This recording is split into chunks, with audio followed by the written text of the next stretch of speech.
आगम में नहीं दी है तो फिर इन्होंने कैसे छूट दी? इसका तर्क क्या हो सकता है? जब इसका पूरा सर्वे करने के बाद डिसीजन निकला कि अन्न की वस्तु में सबसे ज़्यादा हिंसा है।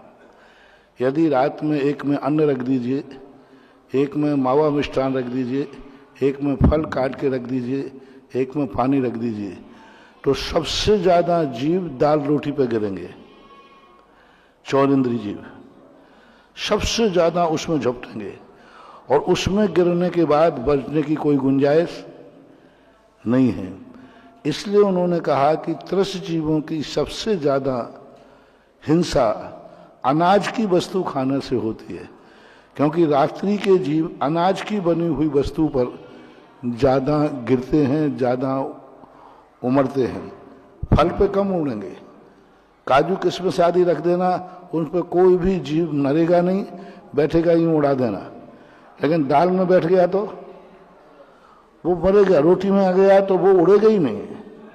लेकिन फल आदि पर, सूखे ड्राई फ्रूट आदि पर इसमें कोई दोष नहीं आता जीवों का, मरते नहीं है जीव, विराधना नहीं होती इनमें जीवों की। अन्न की वस्तु में तो बनाते समय विराधना, रखते समय विराधना, खाते समय विराधना।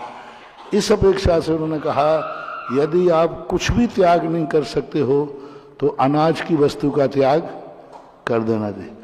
फिर और उससे अच्छे बढ़ते हो तो जो फल फूल आदि हैं, ले रबड़ी आदि हैं, इनका त्याग करो।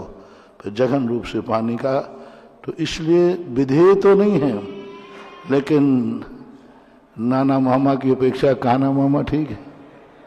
कुछ तो त्याग ही तो किया है, कुछ भी त्याग किया है।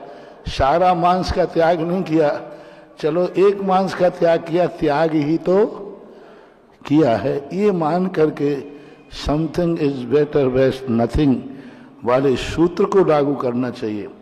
वैसे शास्त्रों में हमें कहीं भी ऐसा उल्लेख नहीं मिला कि ये छूट कर लेना, ये कर लेना।